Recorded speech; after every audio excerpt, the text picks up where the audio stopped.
Hello, everybody. My name is BrawlerDood, and welcome back to Bible in a Year, where we read the Bible and we go along with the 365 encouraging prayers for men. Today is day 38, and we are reading Leviticus 13, chapter 13, verse 1 through chapter 14, verse 32.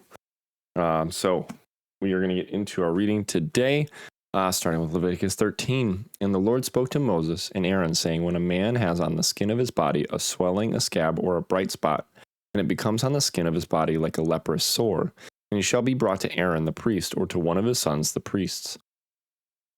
The priest shall examine the sore on the skin of the body, and if the hair on the sore has turned white, and the sore appears to be deeper than the skin of his body, it is a leprous sore. And the priest shall examine him and pronounce him unclean. But if the bright spot is white on the skin of his body, and does not appear to be deeper than the skin, and its hair has not turned white, then the priest shall isolate the one who has the sore 7 days. And the priest shall examine him on the 7th day, and indeed if the sore appears to be as it was, and the sore was not spread on the skin, the priest shall isolate him another 7 days. Then the priest shall examine him again on the 7th day, and indeed if the sore is faded, and the sore is not spread on the skin, then the priest shall pronounce him clean. It is only a scab, and he shall wash his clothes and be clean. But if the scab should at all spread over the skin after he has been seen by the priest for his cleansing, he shall be seen by the priest again. And if the priest sees that the scab is indeed spread on the skin, then the priest shall pronounce him unclean. It is leprosy. When the leprous sore is on a person, then he shall be brought to the priest, and the priest shall examine him. And indeed, if the swelling on the skin is white, and it has turned the hair white, and there is a spot of raw flesh in the swelling, it is an old leprosy on the skin of his body. The priest shall pronounce him unclean, and shall not isolate him, for he is unclean. And if leprosy breaks out all over the skin, and the leprosy covers all the skin of the one who has the sore from his head to his foot, wherever the priest looks, then the priest shall consider. And indeed, if the leprosy has covered all his body, he shall pronounce him clean who has the sore. It is all turned white, he is clean. But when raw flesh appears on him, he shall be unclean. And the priest shall examine the raw flesh and pronounce him to be unclean, for the raw flesh is unclean. It is leprosy. Or if the raw flesh changes and turns white again, he shall come to the priest, and the priest shall examine him. And indeed, if the sore has turned white, then the priest shall pronounce him clean who has the sore. He is clean. And if the body develops a boil in the skin, and it is healed, and in the place of the boil there comes a white swelling or a bright spot, reddish white, then it shall be shown to the priest. And if when the priest sees it, it indeed appears deeper than the skin, and its hair has turned white, the priest shall pronounce him unclean. It is a leprous sore which has broken out of the boil. But if the priest examines it, and indeed there are no white hairs in it, and it is not deeper than the skin, but is faded, then the priest shall isolate him 7 days. And if it should at all spread over the skin, then the priest shall pronounce him unclean. It is a leprous sore. But if the bright spot stays in one place and has not spread, it is the scar of the boil, and the priest shall pronounce him clean. Or if the body receives a burn on its skin by fire, and the raw flesh of the burn becomes a bright spot, reddish white or white, then the priest shall examine it. And indeed, if the hair of the bright spot is turned white, and it appears deeper than the skin, it is leprosy broken out in the burn. Therefore the priest shall pronounce him unclean. It is a leprous sore. But if the priest examines it, and indeed there are no white hairs in the bright spot, and it is not deeper than the skin, but is faded, then the priest shall isolate him 7 days. And the priest shall examine him on the 7th day. If it has at all spread over the skin, then the priest shall pronounce him unclean. It is a leprous sore.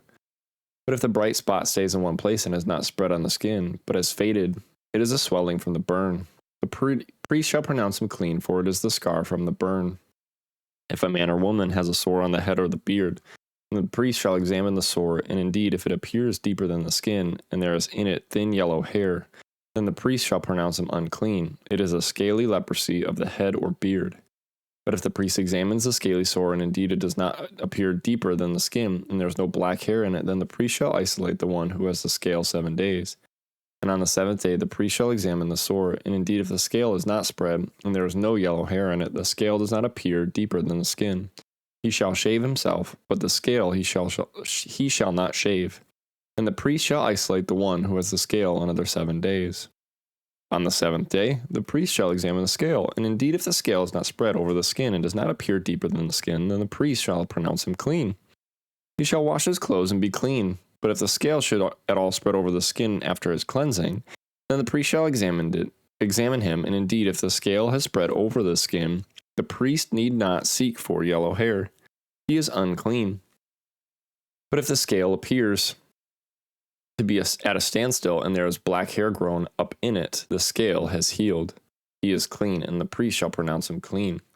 If a man or a woman has bright spots on the skin of the body, specifically white bright spots, then the priest shall look, and indeed if the bright spots on the skin of the body are dull white, it is a white spot that grows on the skin. He is clean. As for the man whose hair has fallen from his head, he is bald, but he is clean. He whose hair has fallen from his forehead, he is bald on the forehead, but he is clean. And if there is on the bald head or bald forehead a reddish white sore, it is leprosy breaking out on his bald head or his bald forehead. Then the priest shall examine it, and indeed if the swelling of the sore is reddish white on his bald head or on his bald forehead, as the appearance of leprosy on the skin of the body, he is a leprous man, he is unclean. The priest shall surely pronounce him unclean, his sore on his head. Now the leper on whom the sore is, his clothes shall be torn and his head bare, and he shall cover his mustache and cry, unclean, unclean. He shall be unclean. All the days has the sore he shall be he has a sore, he shall be unclean. He is unclean, and he shall dwell alone. Dwelling shall be outside the camp. Also, if a garment has a leprous plague in it, whether it is a woolen garment or linen garment, whether it is in the warp or woof of the lion, whether it is in the warp or woof of the linen or wool, whether in leather or in anything made of leather, and if the plague is greenish or reddish in the garment or in the leather, whether in the wrap or in the woof, or in anything made of leather, it is a leprous plague, and shall be shown to the priest. The priest shall examine the plague and isolate that which has the plague 7 days, and he shall examine the plague on the 7th day. If the plague has spread in the garment, either in the warp or the woof, in the leather or in anything made of leather, the plague is an active leprosy, it is unclean. He shall therefore burn that garment in which is the plague, whether warp or woof, in linen or in wool, or anything of leather, for it is an active leprosy. The garment shall be burned in the fire. But if the priest examines it, and indeed the plague has not spread in the garment, either in the warp or in the woof, or in anything made of leather, then the priest shall command that they wash the thing in which is the plague, and he shall isolate it another 7 days. Then the priest shall examine the plague after it has been washed, and indeed if the plague has not changed its color, though the plague has not spread, it is unclean, and you shall burn it in the fire. It continues eating away whether the damage is outside or inside. If the priest examines it, and indeed the plague is faded after washing it, then he shall tear it out of the garment, whether out of the warp or out of the woof, or out of the leather. But if it appears again in the garment, either in the warp or in the woof, or in anything made of leather, it is a spreading plague. You shall burn with fire that in which is the plague. And if you wash the garment, either warp or woof, or whatever is made of leather, if the plague has disappeared from it, then it shall be washed a second time, and shall be clean. This is the law of the leprous plague in a garment of wool or linen, either in the warp or woof, or in anything made of leather, to pronounce it clean or to pronounce it unclean. Leviticus chapter 14. Then the Lord spoke to Moses, saying, This shall be the law of the leper of the day of his cleansing. He shall be brought to the priest, and the priest shall go out of the camp, and the priest shall examine him. And indeed, if the leprosy is healed in the leper, then the priest shall command to take for him who is to be cleansed 2 living and clean birds, cedar wood, scarlet, and hyssop. And the priest shall command that one of the birds be killed in an earthen vessel over running water.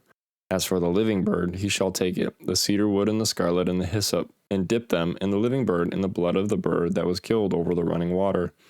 And he shall sprinkle it 7 times on him who has to be cleansed from the leprosy, and shall pronounce him clean, and shall let the living bird loose in the open field.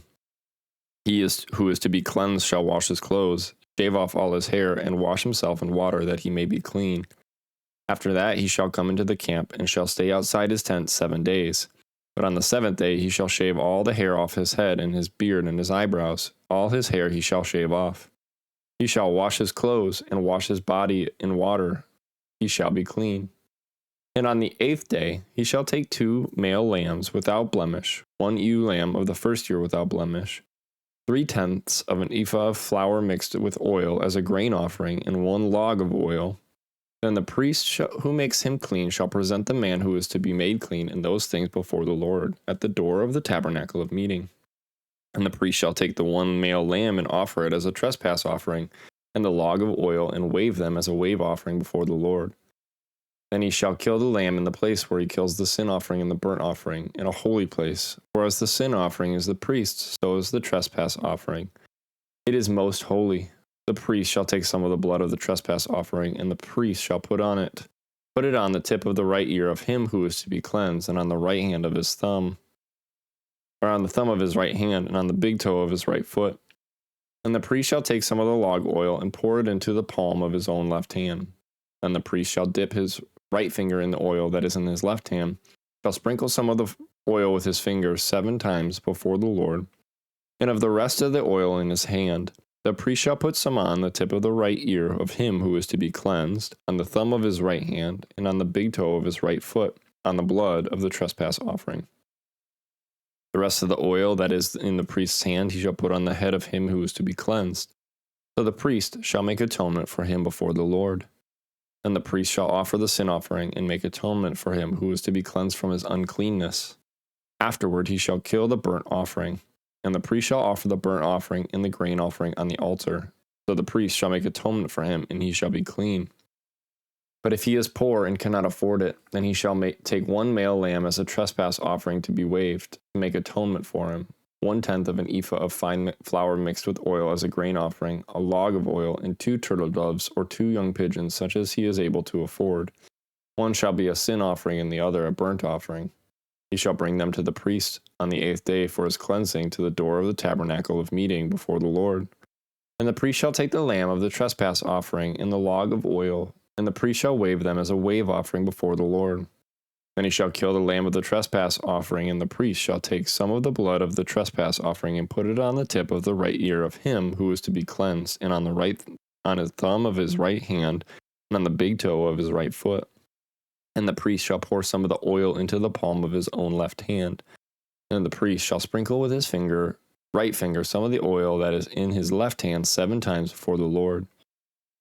And the priest shall put some of the oil that is in his hand on the tip of the right ear of him who is to be cleansed, on the thumb of the right hand, and on the big toe of his right foot, on the place of the blood of the trespass offering. The rest of the oil that is in the priest's hand he shall put on the head of him who is to be cleansed, to make atonement for him before the Lord. And he shall offer 1 of the turtle doves or young pigeons, such as he can afford. Such as he is able to afford, the one is a sin offering, and the other as a burnt offering with the grain offering.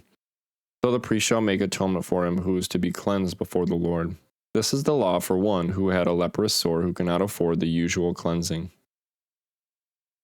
And that's it for today's reading. Thank you guys so much for joining me on day 38. Come back tomorrow for day 39, where we continue right where we leave off here in Leviticus 14. Thank you guys so much for continually joining me. I'm trying to get back on track for this stuff. I know I've been a little bit behind. Things have been a little bit crazy. Something that you guys don't know is I'm a plumber, and I've been studying for my journeyman test. I have the stack of index cards that I've been going through. I have 2 books that I've been going through. I have been studying like crazy. So it's been chaotic. But again, spending time with God takes precedence. So I am going to work on shifting priorities. And I know that making the content is not a priority. It's the spending time with God. So please understand that. I understand that. Okay. So, but anyways, thank you guys so much for joining me. I love you guys. Jesus loves you. And I will see you in the next one. Bye, guys.